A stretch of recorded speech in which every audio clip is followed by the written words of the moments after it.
New York, mégalopole entourée par l'eau. Une menace de plus en plus pressante avec le réchauffement climatique. Il y a 6 ans, la tempête Sandy ravageait des quartiers entiers, faisant 48 morts. Dans ces logements sociaux du sud de Manhattan, une vague de 4 mètres a déferlé et pris au piège les habitants. Les gens ne s'attendaient pas à ce que quelque chose de semblable arrive. On voit ça à la télé, ça arrive dans le Pacifique, ça arrive là-bas.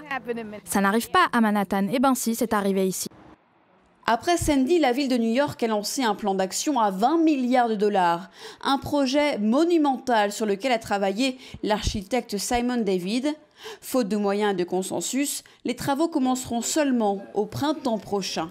Le niveau de la mer se trouve là, les inondations ici à peu près, donc nous devons créer une barrière. Parfois ça va être une pente, parfois un mur, ou encore une porte qui peut monter et descendre en fonction de la circulation. Et en réalité, tout ça, ça fait barrière à l'océan.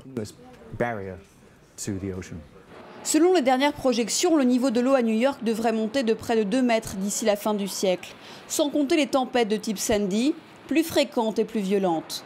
Pour Klaus Jacob, climatologue, une solution radicale s'impose. À terme, nous devrons quitter ces rivages au niveau de la mer. Nous n'avons plus le choix et aujourd'hui on ferme les yeux là-dessus.